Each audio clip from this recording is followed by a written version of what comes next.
로마서 강의 두 번째 시간입니다.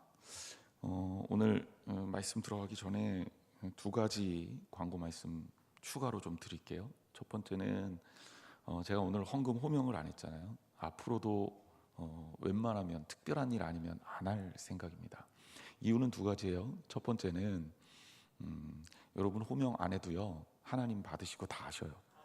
그렇기 때문에 이거는 호명해야지만 되는 것도 아닙니다. 그래서 이거는 믿음으로 드리는 거고, 드려진 순간에 하나님께 드리면 하나님께서 쓰시는 거니까 그냥 믿음으로 고백하시면 되는 거예요. 그리고 여러분이 특별하게 기도 제목으로 올려드린 것들은 하나님께서 이미 아시고 응답하실 것이기 때문에 굳이 제가 읽어드리지 않아도 될 것이다.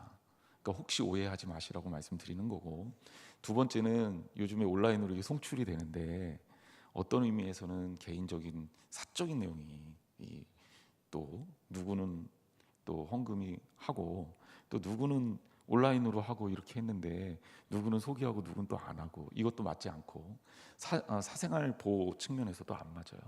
그래서 헌금은 이렇게 제가 대표로 기도하는 것으로 하고 그렇게 하겠습니다. 여러분 뭐 혹시라도 마음이 좀 속상하거나 불편하신 분이 있으면 너그러 이해해 주시고 도와주시기를 부탁을 드립니다. 두 번째 광고는 예배에 관한 사항이에요. 아직 우리가 비대면 상황이 풀린 게 아닙니다. 그래서 본당에서 드릴 수 있는 예배 인원이 50명으로 딱 제한이 돼 있어요. 그러니까 50명 이상이 되면 본당에서 예배 못 드리고요. 그러니까 다른 공간을 활용해야 됩니다. 그래서 저희가 교구별로 제한을 좀 뒀어요. 처음에 시작할 때 어쩔 수 없는 부분이에요. 그리고 제가 이제 일찍 이렇게 코로나 상황에 부임하다 보니까 우리 교인들 얼굴을 좀 만나고 인사도 하고 그래야 되는데 이게 참 어려워서 어려움이 있었죠. 그래서 속장님들 위주로 오시라고 안내를 드렸었던 거예요. 그런데 이제 이게 또 교회 오시고 싶은 분들, 예배 드리고 싶은 분들을 제한해서는 또 안 되잖아요. 그래서 예배를 드려보니 충분히 50명 좀 넘어가면 이제 2층, 3층 활용해서 우리가 수요예배, 금요기도회 정도는 하나님께 드릴 수 있겠다 싶어서 안내를 드렸던 거니까 여기에 대해서도 오해 안 하셨으면 좋겠어요. 그리고 또 하나는 나는 아직 코로나 상황 끝나기 전에 교회 가기가 좀 껄끄러운데 오라 그랬을 때 안 가면 좀 그렇지 않나, 그런 것 정도 하지 마시기를 바랍니다. 그래서 원칙은 그래요. 아직도 비대면 예배가 원칙입니다. 다만 정부에서 50명까지는 허용했기 때문에 예배 준비 인원 및 예배 참석자들 중심으로 50명까지는 본당에서 드릴 수 있다. 그리고 50명이 넘어가면 그러면 2층과 3층과 다른 공간을 활용해서 예배를 드릴 수 있도록 돕겠다. 예배하고 싶은데, 하나님 앞에 나오고 싶은데 우리가 언제까지 그렇게 할 수 없는 것도 어려운 일이잖아요. 그러니까 그렇게 할 거고요. 그리고 반면에 아직은 비대면 상황이 풀린 것은 아니다. 그러니까 조금 너그럽게 이해해 주시기를 바랍니다. 한편으로 교회 가야 되나 이런 걱정은 안 하셔도 된다. 가정에서 예배 드리셔도 됩니다. 그리고 가정에서 더 뜨겁게 하나님 앞에 열정적으로 예배하시기를 주님의 이름으로 부탁드립니다. 주일날도 마찬가지고요. 주일날 예배 인원이 넘친다 그러면 예배 시간을 좀 더 늘려서라도 최대한도로 우리 성도들 그 예배 드릴 수 있도록 배려하는 측면으로 할게요. 근데 전제 조건이 있어요. 여러분 건강하셔야 돼요. 우리가 이 건강하지 못하고 이 방역 수칙이나 이런 것 위반해서 한 명이라도 우리 교회 교인들 중에 환자가 나오면 선교에 굉장히 커다란 방해가 됩니다. 그러니까 이럴 때일수록 크리스찬들은 더욱더 육적으로 건강하고 철저하게 방역을 잘 지키는 게 선교예요. 지금은 그런 때입니다. 어려움이 있더라도 잘 견디시기를 주님의 이름으로 부탁을 드립니다. 저도 여러분들 자꾸 만나고 싶어서 아주 그냥 마음은 급해 죽겠어요. 그런데 상황이 허락질 않아서 천천히 좀 차근차근 할 생각입니다. 그러니까 우리가 기도하면서 조금씩만 더 버티자고요. 그리고 이렇게 간절하게 바라는 마음이 있어야 나중에 더 방구할 거 아니에요. 그러니까 여러분 기도해 주시면서 날이 고대 우리가 함께 뜨겁게 예배할 수 있도록, 정말 우리 본당에 자리가 없어서 우리가 정말 어떻게 해야 되나 고민할 수도 있을 그 날이 반드시 오리라 믿습니다. 그때까지 참고 기다리시기를 주님의 이름으로 권면을 드립니다. 지난주에 제가 로마서 1장 1절을 읽고 그리고 이 로마서의 배경에 대해서 설명을 드리고 이 로마서가 미친 영향, 즉 이 로마서가 가지고 있는 이 힘, 이것들을 설명해 드리기 위해서 마틴 루터의 종교개혁 이야기를 드렸습니다. 그래서 개신교 하면 이제 엄밀하게 얘기하면 기독교는 캐톨릭 그리고 개신교, 프로테스탄트 이렇게 나눌 수 있어요. 그리고 이 캐톨릭이라는 뜻은 공교회라는 뜻입니다. 중세의 교회가 하나의 교단이었기 때문에 그렇게 붙었던 거고요. 프로테스탄트라는 영어의 뜻은 저항하다 이런 뜻이에요. 그러니까 저항하는 사람들이 모인 거예요. 뭐에게 저항한 거냐? 중세의 잘못된 교회의 풍토와 교리에 저항해서 개혁하는 종교 개혁의 마음을 담은 사람들이 모여서 초대교회로 돌아가자. 굉장히 중요한 모토입니다. 왜냐하면 제가 군 생활할 때 우리 연대장이 캐톨릭 신자였어요. 그러더니 저는 감리교 목사잖아요. 근데 저를 불러서 점심을 먹으면서 저한테 그러는 거예요. 목사님, 솔직히 말하죠. 개신교는 캐톨릭의 이단 아닙니까? 그러면서 저를 공격한 거예요. 그러니까 이 굉장히 캐톨릭 신자 중에 신실하신 분이에요. 캐톨릭 신자로서. 그래서 제가 뭐라 그랬는지 알아요? 그거 듣고 계급은 한참 차이 나지만 나는 중이고 우리 연대장님은 대령이지만 제가 그냥 목사로서 그런 얘기 듣고 가만히 있을 수 없잖아요. 제가 뭐라 그랬게요? 연대장님 입장에서 그런 얘기 하실 수 있는데요. 성경적으로 따져보면 캐톨릭은 초대교회 이단입니다. 그리고 우리는 개신교는요. 연대장님이 캐톨릭의 이단이라고 부르는 우리 개신교는 모토가 뭐냐면 초대교회로 돌아가자, 성경으로 돌아가자. 이게 모토예요. 그럼 뭐가 잘못된 겁니까? 그러더니 아무 말 못하더라고요. 우리가 분명히 자부심을 가져야 돼요. 더 성서적인 교회가 개신교입니다. 감리교입니다. 그러므로 여러분 두려워하지 마시고 자부심을 가지시기를 주님의 이름으로 축원합니다. 자부심과 교만은 그 차이가 얼마 차이 나지 않는데 엄청난 차이입니다. 그렇다고 우리가 교만하면 안 돼요. 우리가 최고야, 우리가 짱이야 이런 얘기가 아니에요. 우리가 보다 하나님 중심적으로 성경 중심적으로 할 때 그리고 그런 교회를 만들어 갈 때 교회가 살아있는 교회가 된다는 거예요. 그 경쟁을 한다. 보다 더 초대교회에 가깝게 보다 더 성경적인 교회를 이루는데 캐톨릭이든 장로교든 감리교든 경쟁을 한다. 저는 그건 좋은 일이라고 생각해요. 우리 교회가 그 경쟁의 선두에 서서 한국 교회를 바꾸고 개혁하는 그런 아름다운 교회가 되기를 주님의 이름으로 축복합니다. 그래서 이제 마틴 루터 이야기를 드렸던 거고 그 마틴 루터의 종교 개혁의 핵심이 됐던 성경이 뭐냐? 로마서다 말씀을 드렸습니다. 자, 그 다음에 이제 하나 더 말씀을 드려야 되는데 이 로마서가 가지고 있는 영향력이 얼마나 큰지 여러분들이 좀 생각하셔야 됩니다. 감리교의 창시자가 누구죠? 웨슬리입니다. 감리교도들은 다 아시죠? 물론 장로교 다니다 오신 분들도 있어요. 그런 분들한테는 존 칼빈이 굉장히 중요한 분이고 저는 사실 감리교가 짱이다 이렇게 생각하는 목사는 사실 아니에요. 하지만 우리가 감리교라는 간판을 달고 있는 한 웨슬리가 어떤 사람인지는 알아야 될 거 아니에요. 그래서 이제 소개를 합니다. 왜? 이 웨슬리의 감리교 운동의 핵심에 로마서가 있어요. 그렇기 때문에 그래요. 이 감리교의 이 운동을 시작했던 웨슬리 목사님은 아버지도 목사고 할아버지도 목사였어요. 그리고 이 아버지와 할아버지는 영국 성공회의 목사였습니다. 그러니까 종교개혁이 일어나면서 영국이라는 나라는 국가가 주도를 해서 종교개혁을 일으켰어요. 그래서 아예 성공회를 국교로 만들고 새로운 개혁교단을 개신교를 만든 거죠. 사제와 이 종교 그러니까 정치 지도자들이 연합을 해서 그렇게 이루어진 게 성공회입니다. 그리고 영국 성공회에 사무엘 웨슬리라는 분이 웨슬리 목사님의 아버지로 훌륭하게 목회를 하고 있었습니다. 근데 이 사무엘 웨슬리가 또 굉장히 특이하게도 청교도 출신 여인과 결혼을 합니다. 아주 유명하죠. 수산나 웨슬리 어떻게 보면 청교도로 아주 명확하고 정통적이며 보수적인 신앙을 갖고 있었던, 성공회와 이 청교도는 약간의 차이가 있어요.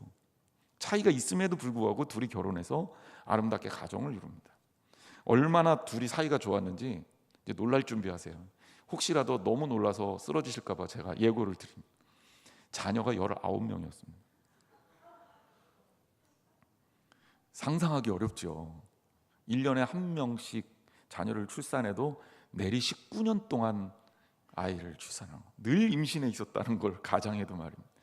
웨슬리 목사님이 그 중에 15번째 아들입니다. 그러니까 아주 다복했던 귀한 가정에 15번째 아들로 태어났어요. 웨슬리 목사님이 신앙도 좋았고 아주 대단한 그 엘리트 코스를 밟습니다. 영국의 최고의 명문 대학인 옥스퍼드 대학에 가서 신학 공부를 하고, 당시에는 신학 공부를 하는 사람들이 굉장히 엘리트가 가는 게 신학 공부하는 거였어요. 그래서 웨슬리 목사님이 이 옥스퍼드 대학에서 공부도 열심히 했고 또 거기서 좋은 만남도 가집니다. 그리고 훌륭한 이제 목사로 이제 세움을 받아서 뜻한 바가 있어서 내가 조지아주로 선교를 가겠다 결심을 합니다. 조지아주는 어디냐면 미국의 동남부에 있는 지금의 아틀란타를 주도로 하는 그런 곳이에요. 그러니까 농사를 많이 짓는, 그리고 이제 미국 초기에 많은 사람들이 그쪽으로 건너가서 살았던 그런 곳입니다. 아틀란타라는 이 조지아주에 가서 웨슬리 목사님이 선교사의 역할을 하기 위해서 갑니다. 이게 굉장히 중요한 경험을 하는데요. 이 조지아주로 가기 위해서 배를 탔을 거 아니에요? 요즘처럼 비행기를 타고 가는 것도 아니고 배를 타면 몇 달을 가야 돼요. 그런데 이 배가 뭐 어마어마한 일이 있잖아요. 풍랑을 만나는 거. 풍랑을 만나면, 바다에서 풍랑을 만나면 그 당시만 해도 굉장히 위험합니다. 배가 막 흔들리고 우리 다 죽었다 이렇게 생각하고 있는데, 유일하게 어떤 사람들이 전혀 두려워하지 않고 그들의 맡은 일을 잘 해나가고 심지어 찬송도 부르고 말씀도 보고 예배하는 모습을 보여줘요. 웨슬리 목사님이 충격을 받습니다. 나는 목사고 선교사인데, 선교하러 가는 선교사임에도 불구하고 풍랑이 부니까 두렵고 떨리는 마음이 있어서 걱정스럽고 두려워하는 마음이 있는데, 아니 저 사람들은 도대체 누구길래 저렇게 평안하게 자신의 맡은 일을 신앙적으로 할 수 있을까? 그래서 그들을 알아보니 그 사람들이 어떤 사람들이었냐면 모라비안 교도라는 경건주의자들이었어요. 그러니까 이게 이 당시에 이 개신교 운동 가운데 또 하나의 파지요. 경건주의 운동을 했던 진젠돌프라는 사람의 중심이 됐던 모라비안 교도들이 배에서 그렇게 신앙생활을 했던 겁니다. 웨슬리 목사님은 그걸 보면서 충격을 받은 거예요. 야, 나는 신앙이 좋은 줄 알았는데 저 사람들에 비하면 아무것도 아니구나. 거기에서 자기들이, 웨슬리 목사님이 도전을 받아요. 자, 그 다음에 조지아주에 선교를 갔을 거 아니에요. 웨슬리 목사님이 선교를 잘했을까요? 못했을까요? 그렇죠.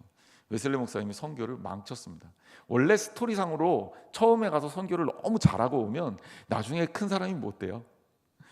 조지아주에 가서 선교를 하는데 진짜 사적인 이유 때문에 선교를 망쳐버립니다. 처음엔 잘했는데 이 약혼자랑 파혼을 하면서 망쳤어요. 그 에피소드가 있는데 그거는 넘어갈게요. 그거 얘기하면 한참 걸리니까. 그래서 결국 웨슬리 목사님이 선교를 실패하고 조지아주에서 도망치듯이 영국으로 다시 귀국합니다. 자, 이제 웨슬리 목사님이 절망감에 쌓입니다. 야, 내가 목사고 내가 그래도 하나님의 은혜 가운데 또 신학도 공부하고 웨슬리의 그 옥스퍼드에서 공부까지 한 사람이고 심지어 내가 강의도 하고 그랬던 사람인데 내가 이렇게 철저하게 망가지고 결국은 이 자리에 섰구나. 나는 과연 설교할 수 있는 제대로 된 목사인가? 그때부터 웨슬리 목사님이 내적 갈등이 심해져요. 그래서 내가 설교를 할 수 있을까? 난 설교를 못할 것 같아. 내가 목회를 할 수 있을까? 나 목회를 할 수 없을 것 같아. 이런 어떤 갈등 속에서 하루하루를 보내고 있었을 때입니다. 그런데 웨슬리 목사님한테 누가 모라비안 교도들의 집회에 참석하자고 요청을 합니다. 모라비안교도 그때 내가 조지아주 선교회 갈 때 그 배에서 만났던 그 사람들, 그 경건주의자들, 웨슬리 목사님의 일기를 보면 내키지 않는 마음으로 그 집회에 참석했다고 나와 있어요. 그러니까 은혜 받는 경우는 여러분 내가 나 가고 싶어 신나서 간다고 은혜 받는 것도 아니고요, 원하지 않는데 갔다고 해서 은혜를 못 받는 것도 아니고요. 그렇습니다. 제 개인적인 경험을 얘기하면 저도 이제 좀 재밌는 경험을 했는데, 제가 나름대로 은사 체험을 했다라고 사람들에게 이야기를 할 수 있는 때가 중학교 2학년 때요. 중학교 2학년 때 어떤 계기가 있었냐면, 저는 저희 아버지가 그 당시에 신학 공부를 하고 있었고요, 교회 전도사님이었어요. 좀 규모가 있는 교회 전사님이었고, 저는 그러니까 전사님의 아들인 거죠. 그런데 신앙생활을 교회를 재미로 다녔지 그렇게 막 기도를 열심히 하고 막 뜨겁게 주님을 만나고 그런 경험을 잘 많이 하지는 못했던 것 같아요. 근데 중학교 2학년 때예요. 그 당시에 학생들도 철야기도회를 하는 친구들이 있었거든요. 그때 철야기도회를 하면 밤을 내리새잖아요. 근데 우리 중학교 2학년 여학생 중에서 그 철야기도회를 매주 참석해서 은혜를 받고 있는 여학생이 있었어요. 그 여학생하고 저하고 썸씽이 있었던 건 절대 아니고, 저를 되게 좋아했던 친구, 남자친구예요. 얘가 그 여자애를 좋아했어요. 그래서 얘는 신앙이 정말 저보다도 더 없는 애인데 그 여자애를 보러 교회를 가야겠다는 거예요. 철야기도회를 가야겠다는 거예요. 그런데 혼자 가긴 너무 쑥스러우니 같이 가자, 저한테 요청을 했죠. 그래서 제가 끌려갔어요. 그 친구 때문에, 의리 때문에. 그 나이 또래 그렇잖아요. 의리가 중요하잖아요. 그래서 의리 때문에 끌려가서 그 남자친구는 그 여자애를 밤새도록 기도하는 그 여자애를 받고, 나는 거기서 기도하면서 방언의 은사를 처음으로 받았습니다. 새벽에 오면서 얼마나 신이 나든지 잊지를 못하겠어요. 근데 가만 생각해 보니까 그래요. 저는 거기에 참석할 의지가 전혀 없었는데 얼떨결에 따라갔다가 은혜를 받고 오늘 이렇게 목사가 된 거 아니겠습니까? 그런데 웨슬레 목사님을 보니까 그게 이해가 되는 거예요. 웨슬레 목사님도 내키지 않았어요. 가자 그래서 억지로 갔습니다. 이 올더스 게이트라는 이 말이 어려서 그렇지 그냥 풀어보면 이런 거예요. 올더라는 곳에 올더스의 게이트, 문. 그러니까 올더스 문이라는 곳이 뭐냐? 그냥 길에 있는 거예요, 길에. 그러니까 야외 집회이기도인지 실내 집회인지 잘 모르겠지만 뭐 이렇게 성전에서 많이 모여서 이런 집회가 아니라 정말 그냥 거의 사람들이 모여서 그냥 가볍게 뜨겁게 기도하는 뭐 야외 집회 혹은 실내 집회이겠지만 그런 집회였던 거예요. 그런데 거기에 웨슬레 목사님이 참여를 해서 이런 고백을 합니다. 1738년 5월 24일 8시 45분 그의 일기에 써 있는 내용이에요. 나는 마음이 이상하게 뜨거워지는 경험을 했다. 이상하게 마음이 뜨거워졌어요. 뭐 때문에? 마틴 루터의 로마서 주석 서문을 듣다가. 웨슬레 목사님은 이때를 뭐라고 얘기하냐면 내가 영적으로 하나님 앞에서 회심한 날이다라고 이야기를 합니다. 마틴 루터의 로마서 주석 서문이라는 게 뭘까요? 마틴 루터가 로마서를 통해서 종교개혁을 하고 로마서를 연구하면서 로마서가 가르치고 있는 내용이 뭔지 그걸 서문에 쓴 거예요. 그 서문에 쓴 이야기를 듣다가 웨슬레 목사님의 마음 가운데 완전한 회심이 일어났던 거죠. 그리고 감리교 역사는 그 이후로 시작됐습니다. 그러니까 이 로마서가 가지고 있는 능력과 파워가 어마어마하게 강력한 거다. 그러므로 제가 로마서를 여러분들과 같이 말씀을 통해서 나누면서 우리 한양제일교회가 로마서를 통해 변화되는 역사가 일어나기를 주님의 이름으로 간절히 축원합니다. 그렇게 되기를 바라요. 우리 성도들이 마음이 뜨거워지기를 바라요. 우리 성도들의 마음 가운데 치유가 일어나기를 바라요. 우리 성도들이 눈을 뜨고 정말 교회다운 교회를 이루기 위해서 우리가 어떻게 해야 되는지 깨닫는 역사가 일어나기를 바랍니다. 그래서 우리 교회가 이 지역사회와 이 나라와 민족을 위해 그리고 한국 감리교회를 위해 한국 교회를 위해 정말 큰 역할을 할 수 있는 교회가 되기를 원합니다. 여러분 한 사람 한 사람이 각 속한 곳에서 크리스찬이라면 과연 어떻게 사는 것인지를 몸으로 삶으로 보여줄 수 있고 그런 삶을 살아낼 수 있는 너무나도 귀한 성도들이 되기를 바랍니다. 심겨져서 30배, 60배, 100배의 결실을 맺는 역사가 일어나기를 바랍니다. 우리가 바로 그런 역사의 주인공이 되어야 할 줄 믿습니다. 그래요.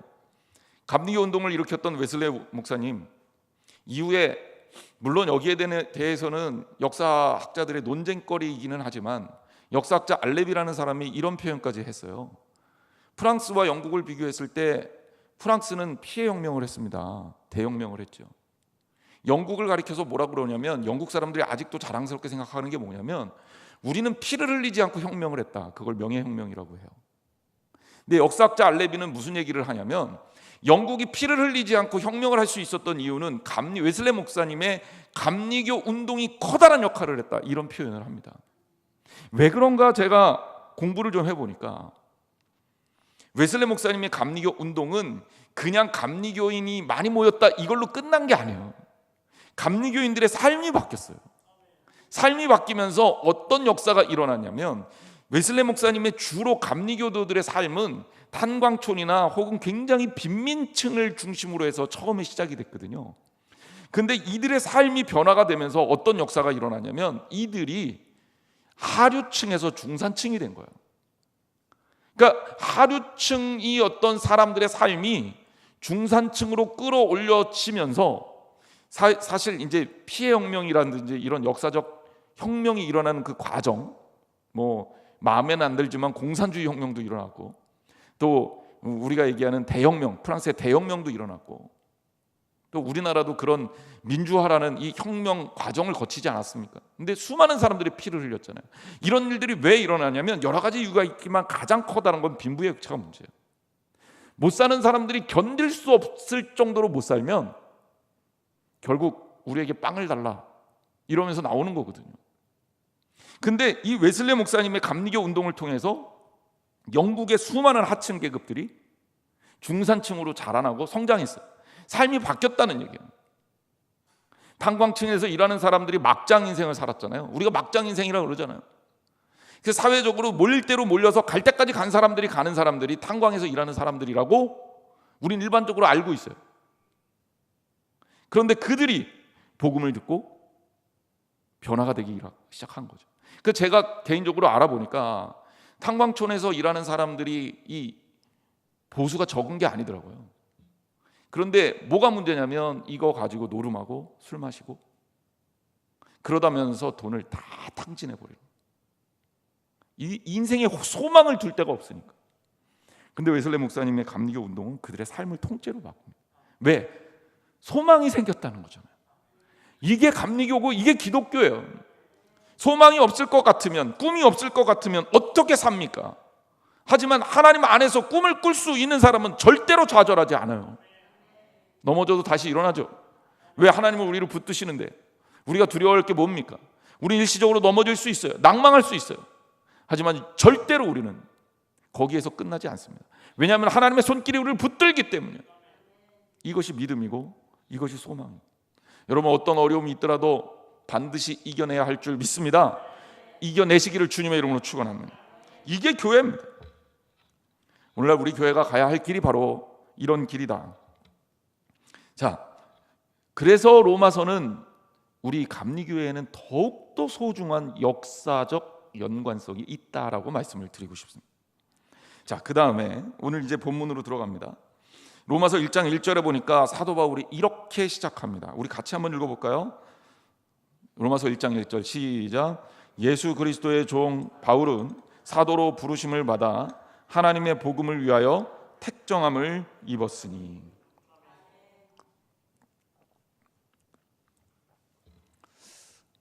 제가 그 일반 대학에서 산업심리학이라는 학문을 공부를 했어요.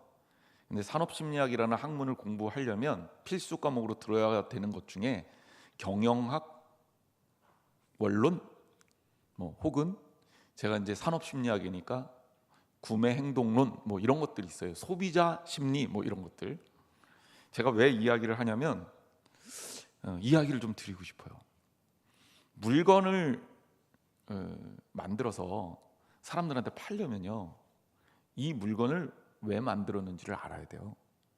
그래서 이 물건이 어느 대상을 위해서 팔 건지, 이거를 이제 포지셔닝이라 그래요. 제품 포지셔닝. 우리 교인들은 이제 저하고 계속 로마서 공부하다 보면 이제 경영학의 대가가 될 날이 멀지 않았어요. 제품 포지셔닝이라 그래요. 포지셔닝을 잘해야 돼요. 우리가 블루 오션, 레드 오션 이런 표현도 쓰잖아요. 이게 다 경제학, 경영학에서 나온 얘기인데, 마케팅 이론에서 블루 오션이라는 것은 이거 포지셔닝을 잘, 블루 오션에 포지셔닝을 했다 그러면 잘 팔릴 수 있는 거고, 레드 오션은 이미 막 너무 경쟁자가 많아서 내가 신제품 내봐야 안 팔릴 때가 레드 오션이에요. 그러니까 포지셔닝을 잘해야 되는 거죠. 이게 지혜란 말이에요. 여기서부터 시작입니다. 자, 제가 솔직히 고백할 게 있어요. 제가 웬만하면 이런 고백은 잘 안 하는데 알고 보면 제가 길칩니다. 그래서 그냥 놔두면 계속 가요. 그냥 직진. 그리고 가끔은 제가 좌우를 분별을 못해서 제가 우리 교회에서도 입구가 어딘지 몰라서 와서 많이 헤맸어요. 사택에서 이렇게 가야 되는데 사택에서 딴 데로 막 가고, 교회가 어딘지 몰라서 유치원은 찾았는데 막 한 바퀴 괜히 돌고, 그때 저를 보시고 저 사람 뭐지? 이랬다면 그게 나였을 확률이 많습니다. 제가 길치예요. 근데 제가 지도를 보고 찾아가라 그러면 잘 찾아가요. 그냥 길에다가 떨어뜨려 놓으면 못 찾는데 지도를 보고 찾아가라 그러면 잘 찾아가요. 그래서 제가 군대에서 훈련 받을 때 독도법이라는 훈련을 하고, 야간 독도법 해갖고 밤에 산에 떨어뜨렸을 때 제가 목사님, 신부님, 법사님들 다 앞에서 1등한 사람이에요. 그러니까 길치라고 하기는 조금 애매하죠. 지도가 있으면 잘 찾아가요. 그러니까 지도를 보고 제일 먼저 길을 잘 찾기 위해서 해야 될 게 뭘 것 같아요? 제일 먼저 해야 될 게, 내가 지금 이 지도상에 어디에 있는가, 이거를 알아야 돼요. 그러면 길 찾는 거 쉬워요. 그 다음에 어떻게 가야 되는지는 보고 계산하면 되니까. 그런데 의외로 우리들이 신앙생활하면서 이 부분이 소홀해요. 내가 어떤 존재이고, 내가 어디에 있고, 우리가 어디에 위치해 있어야 되는가, 이거는 신앙적으로도 굉장히 중요한 질문입니다. 제가 지지난주에 제가 이제 설교하다 보면 설교했던 것들을 끄집어낼 거예요. 그래서 여러분들한테 물어볼 거니까 꼭 기억하세요. 제가 지지난주에 설교하면서 그런 말씀 드렸어요. 우리가 어디에 있는지 그 위치를 잘 알기 위해서 제가 무슨 얘기를 했냐면, 우리는 하나님의 피조물이다. 그리고 하나님이 우리를 피조물로 만드신 과정을 설명하고, 하나님이 우리를 어떻게 사랑해서 우리를 귀하게 여기셨는지를 알아야 된다고 말씀을 드렸습니다. 이것부터가 전제가 틀리면요, 신앙생활을 제대로 할 수가 없어요.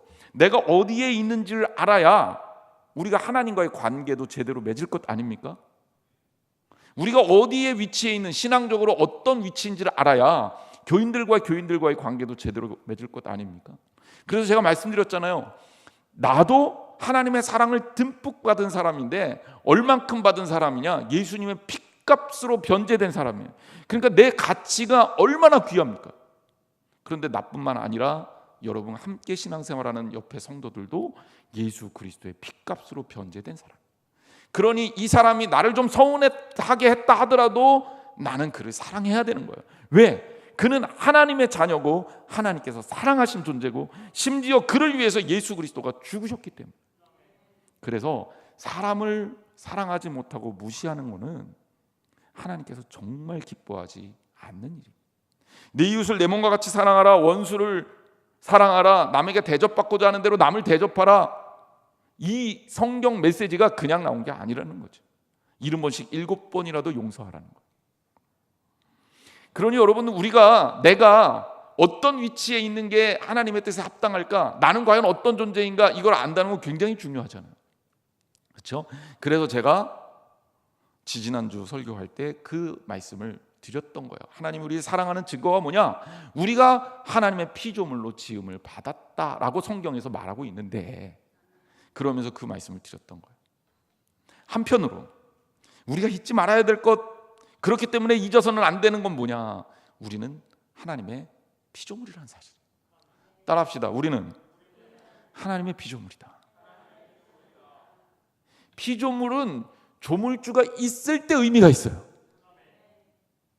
여러분, 아무리 여러분들이 너무 공들여서 멋지게 만든 작품이 있다고 해도 이게 조물주가 없으면, 이 작품을 만든 사람이 없으면 이 작품의 가치는 존재 의미가 없어요. 그래서 아무리 훌륭한 그림이라도 누가 그렸어? 물어보잖아요.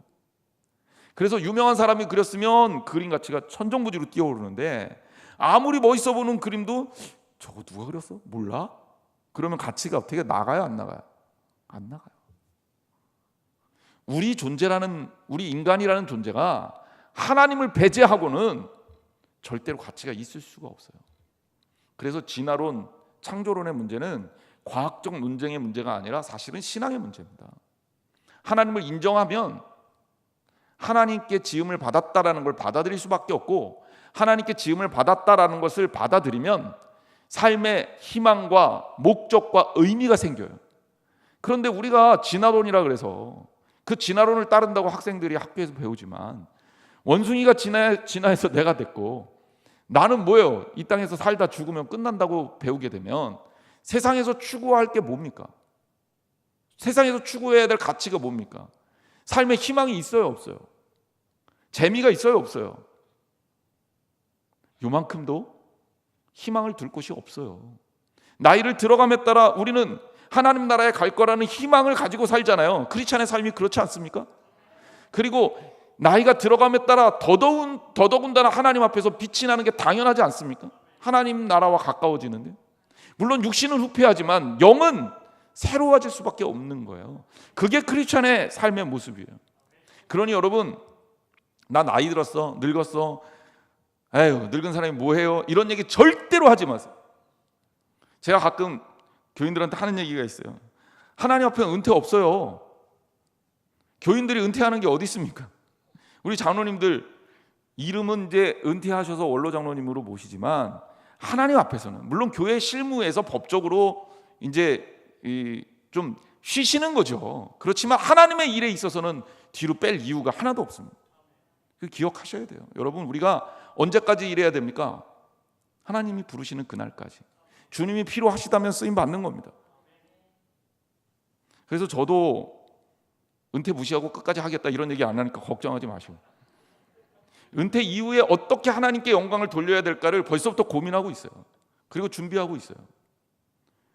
은퇴 이후에 쉬겠다 이게 아니라, 은퇴 이후에 어떻게 하나님의 교회를 위해서 선한 영향력을 끼칠 수 있을까를 지금부터 고민하고 있어요. 저는 준비해야 된다고 생각하기 때문에. 왜 제가 이런 말씀을 드리냐면, 1장 1절 말씀을 보세요. 바울은요, 자신의 삶에 대해서 확실하게 정의를 하고 있어요. 이게 진짜 중요하거든요. 예수 그리스도의 종 바울은 사도로 부르심을 받았다. 하나님의 복음을 위하여 택정함을 입었다. 지금 여기 이 1장 내용에 세 가지의 자기 자신에 대한 정체성에 대한 진술이 들어있는 거예요. 첫 번째가 뭐냐면 예수 그리스도의 뭐다? 종이다. 두 번째가 뭐다? 자신은 뭘로 부름을 받았어요? 사도로 부름을 받았다. 세 번째 뭐예요? 복음을 위하여 택정함을 입었다. 이게 바울이 자기 자신을 평가하는 하나님 앞에서의 자기 자리인 거예요. 자, 그런데 여기 이 첫 번째 타이틀인 종까지만 할게요. 종이 어떤 의미를 갖고 있느냐? 종은요, 이거는 지위를 얘기할 수 없는 단어예요. 히브리어로 둘로스라는 단어인데 모든 사람이 멸시하는 단어죠. 어느 정도까지 멸시하냐? 로마 시대에서 종 그러면 뭐라고 평가를 받냐면 가구예요. 가구, 물건. 인간이 아니라 물건이라고. 물건.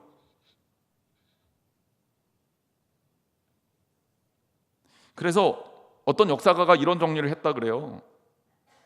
가구 가운데 세 가지 종류의 가구가 있는데, 첫째는 말 못하는 가구가 있다. 그거는 낮이나 호미 같은 거 있잖아요.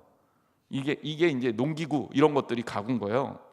두 번째는 밤벙어리가 있다. 밤벙어리 가구가 있다. 이건 개, 가축, 소. 얘네들은 울긴 하지만 의사소통도 안 되고, 그러니까 얘는 가구에 가깝다 이렇게 본 거예요. 그리고 세 번째는 종, 노예, 이것도 가구다. 말하는 가구다 이런 표현을 썼어요. 근데 바울이 내가 하나님 앞에서 일개 물건에 불과합니다 이렇게 고백한 거예요. 근데 바울이 정말 그럴 만한 사람이냐? 여러분 생각해 보세요. 바울이 얼마나 자부심이 셌던 사람이냐면 바리새인 중에 바리새인. 그가 자기를 가리킬 때 바리새인 중에 바리새인. 우리 요즘 말로 하면 찐 바리새인, 원조 바리새인, 뭐 이런 얘기죠. 근데 바리새인이라는 거는 그 당시에 유대인들 중에서도 나 바리새인이야, 그리고 목에 힘 좀 들어가는 사람들이에요. 게다가 바울이 공부나 적게 했습니까? 공부도 많이 했어요. 그 유대인 학자 가말리엘의 밑에서 수학했다 이렇게 표현하거든요. 제가 이스라엘 성지순례 갔다가 그 유대인 지역은 잘 안 들리는데 유대인 지역에 들렸다 놀란 게 있는데, 거기 갔더니 랍비들의 사진을 우리 연예인 사진 팔듯이 팔더라고요. 그러니까 랍비들, 존경받는 랍비들은 연예인이고 영웅인 거예요. 그래서 인기가 너무너무 좋대요, 유대인들에게. 그러니까 바울은 그런 사람 중에 대스타, 최고의 현자라고 불리우는 가말리엘의 문화에서 공부를 한 사람이에요. 그러니 그 자부심이 얼마나 크겠습니까? 자, 바울의 고향이 어디예요? 바울이 어디 출신입니까? 모르는 척하지 마시고 좀 큰 소리로 얘기해 주세요. 그렇죠? 다소 좀 좋았던 다소예요. 재밌으라고 했는데 재미가 없었군요. 다소 출신입니다. 다소. 이 바울의 고향인 이 다소는요, 어떤 지역이냐면 당시의 교육 도시예요. 당시에 이제 이 로마 시대에, 물론 유대인 지역은 아니고 바울이 디아스포라 유대인이었다라는 것을 알려주는 측면인데, 유대인 이 로마 시대에 가장 뛰어난 대학자들이 있고 대학이 있었던 교육의 중심가, 그게 어디냐면 그리스의 아테네. 지금 이제 로마의 그 당시 아테네가 뭐 그 소피스트들, 소크라테스들 이런 사람들이 다 거기 출신 아닙니까? 그래서 그 바울도 이 사도행전 따라가다 보면 아덴에서 설교할 때는 온갖 문자를 다 써서 설교를 한다고요. 그만큼 거기가 이 학문의 요람이었어요. 그 다음에 뜨고 있는 데가 어디냐면 알렉산드리아, 이집트 지역이죠. 그쪽이 또 하나의 이 어떤 학문의 요람이었어요. 그리고 나서 교육 도시로 뜨고 있는 곳이 어디냐? 다소예요. 심지어 어떤 학자들은 이 다소가 교육적인 측면에서는 최고였다 그 당시에, 이런 표현까지도 씁니다. 그러니까 바울은 다소 출신이에요. 그러니까 가말리엘의 문화에서 공부했지. 히랍 철학도 아주 능통해요. 바울의 이 어떤 설교들을 보면 히랍 철학을 가지고 놀아요. 그러니까 이 사람이 이런 지식도 충분히 공부했다는 거예요. 로마서를 보면 그런 이야기들이 수없이 나옵니다. 제가 그때마다 알려드릴게요. 이제 철학 공부도 하셔야 돼요. 로마서 공부하면서. 제가 쉽게 알려드릴게요. 어디 가서 잘난 척 잘 하실 수 있도록. 어쨌든 그런 다소 출신입니다. 게다가 바울은 로마 시민권도 갖고 있었어요. 로마 시민권이 있었다는 얘기는 뭡니까? 어디 가서 힘주고 다닐 수 있다는 거예요. 이게 대단한 일입니다. 로마 시민은요, 재판도요 특별하게 받아요. 십자가형도 안 당해요. 바울은 베드로나 이런 예수님의 제자처럼, 또 예수님처럼 베드로는 거꾸로 십자가에 못 박혀 죽었잖아요. 바울은 그렇게 죽임을 안 당했던 이유가 있어요. 바울은 로마 시민이었거든요. 잡혀가서도 재판을 못 합니다. 바울이 나 당신한테 재판 안 받을래? 나 황제한테 가서 내가 얘기할 거 다 얘기할래? 그럼 가야 돼요. 그러니까 이게 얼마나 커다란 특권입니까? 이게 로마라는 나라의 특징이 있어요. 로마라는 나라가 다른 나라들을 이렇게 병합하면서 다른 나라의 좀 괜찮은 귀족들을 로마의 귀족으로 받아들이는 작업을 했습니다. 그러니까 무조건 당신들은 노예야 이렇게 이 로마라는 나라가 확장을 한 게 아니거든요. 그러니까 바울은 유대인들 중에서도 아주 특별하게 대접을 받아서 로마 시민권까지도 땄다라는 것을 볼 수 있는 거죠. 그의 집안의 위세가 얼마나 대단했는지를 우리가 금방 알 수 있습니다. 자, 여기까지는 그가 사회적으로 가지고 있었던 배경이에요. 그가 영적으로는 어떻습니까? 부활하신 그리스도를 만난 경험이 있습니다. 다메섹 도상에서 예수 그리스도를 만났잖아요. 예수님 만난 사람 흔해요? 예수님 음성 들은 사람 흔합니까? 영적으로 그런 경험을 했다는 것은 아주 특별한 거예요, 그 당시에. 그래서 바울은 자기 자신이 사도라는 정체성을 가지고 있었는데, 그 사도라는 정체성이 어디에서 나오냐? 다메섹 도상에서 예수 그리스도를 만났다는 거예요. 바울은 영적으로 자기 자신에 대한 자부심이 어마어마하게 컸다는 것을 우리는 알 수 있습니다. 게다가 고린도 후서 12장에 의하면 바울은 천국도 갔다 왔대요.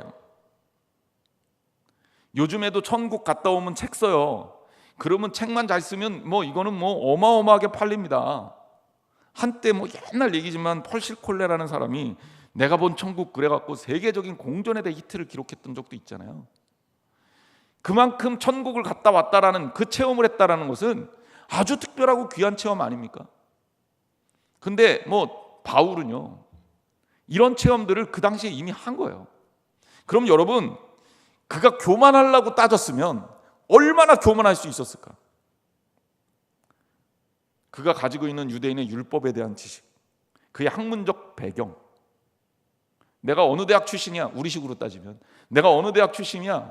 내가 적어도 한국의 스카이 정도는 씹어먹고 다니는 대학 출신이야? 이런 정도지.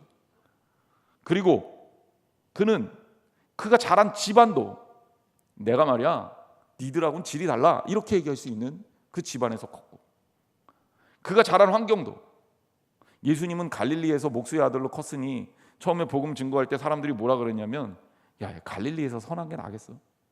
나사렛에서 선한 게 난다고? 이런 평가를 들었는데 바울은 그런 존재가 아니잖아요. 야, 다소 출신이야? 이야, 이렇게 되는 거란 말이에요. 그러니까 그가 교만하려면 얼마나 교만할 수 있겠어요. 영적으로도 마찬가지입니다. 영적 체험에 있어서 바울만큼 능력을 발휘하고 또 그런 귀한 영적인 경험을 한 사람이 여러분들 중에 또 우리 가운데 있다고 자랑스럽게 얘기할 수 있나요? 바울보다 낫다, 나는 바울보다 나아, 이렇게 얘기할 수 있나요?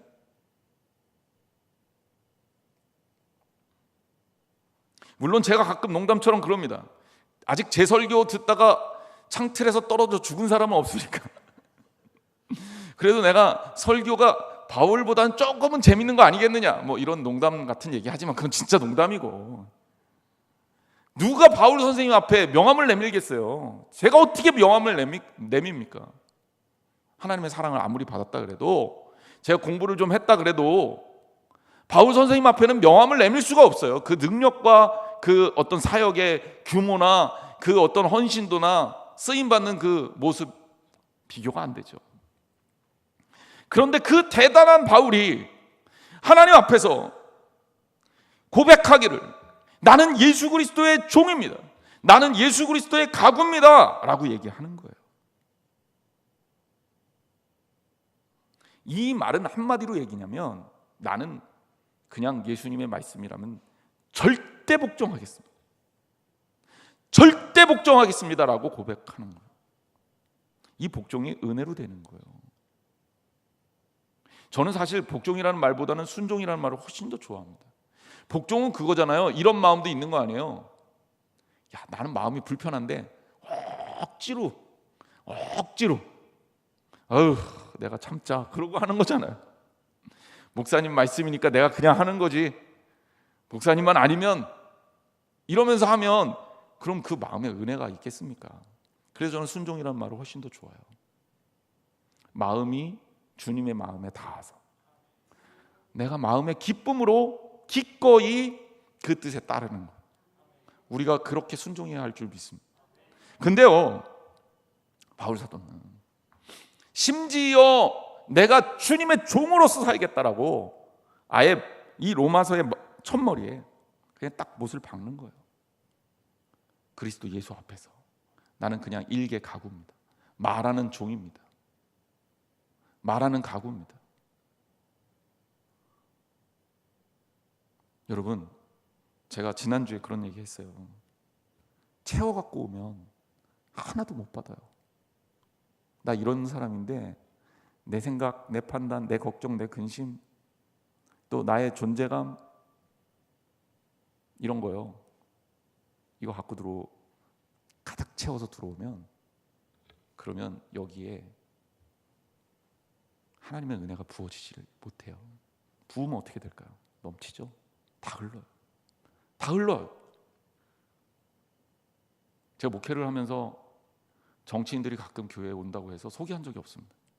물론 선거법상으로 지금은 소개도 못하게 돼 있지만. 왜? 교회에 선거하러 왔으면 잘못 온 거고요. 말씀 들으러 왔으면, 교인으로 왔으면 조용히 있다 말씀 듣고 가면 되는 거. 그렇잖아요? 우리도 마찬가지입니다. 하나님 앞에 은혜 받으러 왔으면 빈 마음을 가지고 와야지, 내가 누군데 왜 나를 무시하는데, 이런 마음 가지고 오면 되겠습니까? 은혜는 비움을 통해서 일어납니다. 은혜는 비움을 통해서 채워집니다. 여러분, 바울의 이 고백을 들으시기를 바랍니다. 예수 그리스도의 종이다. 우리도 그렇잖아요. 저 이승우 목사 대단한 사람 아닙니다. 별거 아니에요. 뭐 제가 대단해서 막 영적 능력을 발휘하고 뭐 그런 거 아니에요. 저보다 더 기도 열심히 하고 많이 하시는 분들도 있고요. 저보다 더 성경 많이 하시는 분들도 있고요. 저보다 공부도 많이 한 사람들도 있어요. 저보다 더 똑똑한 사람도 있고요. 제가 뭐 그렇게 대단하겠습니까? 그런데 하나님의 손에 붙들리면 이 별거 없는 사람이 쓰임 받더라는 거예요. 제가 시원찮아서 하나님께서 쓰실 때 좀 불편하면 어떨까라는 걱정은 좀 있어요. 그런데 여러분, 어떤 게 진짜 좋은 도구인지 생각을 해보세요. 쟤는 펜을 되게 좋아해요. 볼펜을 되게 좋아해요. 그게 이제 저한테는 나름대로의 제가 가지고 있는 아주 소박한, 뭐라 그래야 되나? 요즘 젊은 친구들 말로는 플렉스. 그러니까 제가 이제 취미 뭐 이런 건데, 여행을 가면 펜을 한 개씩 사옵니다. 많이는 안 사요. 한두 개씩. 그냥 이제 이것만 봐도 기분이 좋고, 스트레스 받는 일 있으면 제가 서점 가서 책 사고 펜 사고, 그리고 뭐 오래 못 쓰고 자주 잃어버리고 뭐 그런데, 펜 중에서 유독 제가 좋아하는 펜이 있어요. 이 펜은 비싼 펜이 아니에요. 어떤 펜일까요? 제 손에 딱 맞는, 그래서 글씨가 너무너무 잘 써지는 이런 펜이 좋아요. 제가 어느 날 갑자기 깨달았어요. 하나님께 어떤 사람이 돼야 되겠느냐? M자로 시작하는 정말 수백만 원짜리 펜이 하나님께 좋은 펜이야. 아니, 그런 거 아니라도 하나님이 쓰실 때 정말 잘 붙들림 받아서 쓰여지는 펜이 진짜 좋은 펜 아니겠어요? 내가 그런 펜 좋아하는데 하나님은 어떨까? 우리 쓰실 때. 여러분, 하나님께 귀하게 쓸 수 있는, 쓰임받을 수 있는 하나님의 종이 되시기를 주님의 이름으로 축원합니다. 저부터도, 여러분들도 그렇고요. 그러려면 빼야 돼요. 어렸을 때 아이들 공부 가르칠 때 손 이렇게 붙들어서 엄마가 글씨 써주잖아요. 기억하시죠? 저도 그런 기억이 나요. 근데 고집이 센 아이들이 어떻게 해요? 그렇게 써주려고 그러면 말을 정말, 이런 말씀 드려서 그렇지만 더럽게 안 들어요. 그러면 그 아이는 글씨를 잘 쓸까요? 못 쓸까요? 여러분, 하나님 앞에 왔을 땐 최대한도로 나를 빼야 돼요. 내 힘을 빼야 돼요. 내 능력을 빼야 돼요. 여러분, 여러분의 능력으로 일하는 거 아니에요. 하나님이 여러분을 통해서 일하시는 거예요. 그럼 하나님이 쓰실 수 있도록 낮아지는 게 중요해요. 바울은 그래서 로마서 1장 1절의 첫 마디가 뭐다? 예수 그리스도의 종 바울. 따라합시다. 예수 그리스도의 종 바울. 이제는 예수 그리스도의 종 다음에 내 이름 넣는 거예요. 쑥스러워도 한번 해봅시다. 예수 그리스도의 종 승무. 여러분, 그렇게 하나님의 종으로 귀하게 쓰임받기를 주님의 이름으로 축원합니다. 기도하겠습니다. 하나님 감사합니다. 로마서 말씀 통해서 우리가 하나님 앞에 또 귀한 말씀을 들었습니다. 전하는 이가 부족해서 정말 하나님의 은혜의 이 귀한 말씀을 잘 전달했을지 두려움이 있지만, 하나님, 사랑하는 성도들의 마음 가운데 주님께서 말씀의 씨앗을 뿌려줬으리라 믿습니다. 이제 우리 겸손하게 하나님 앞에 무릎을 꿇고 내가 아닌 예수 그리스도의 종으로서 하나님께 쓰임받게 하여 주옵소서. 이제 귀하고 아름답게 쓰임받는 우리가 때로는 실패와 좌절을 통해서도 배우게 하시고 하나님께서 일하시는 것이 어떤 것인지를 깨닫게 하여 주옵소서. 주님께서 늘 동행하시고 함께 해 주실 줄 믿습니다. 이제는 우리 주 예수 그리스도의 은혜와 하나님 아버지의 놀라우신 사랑하심과 성령님께서 이끌어 주시는 교제하심, 오늘 예배 가운데 예수 그리스도의 종으로서 쓰임을 받겠다고 선언한 사랑하는 성도들 머리 위에 영원토록 함께 하기를 축원하옵나이다.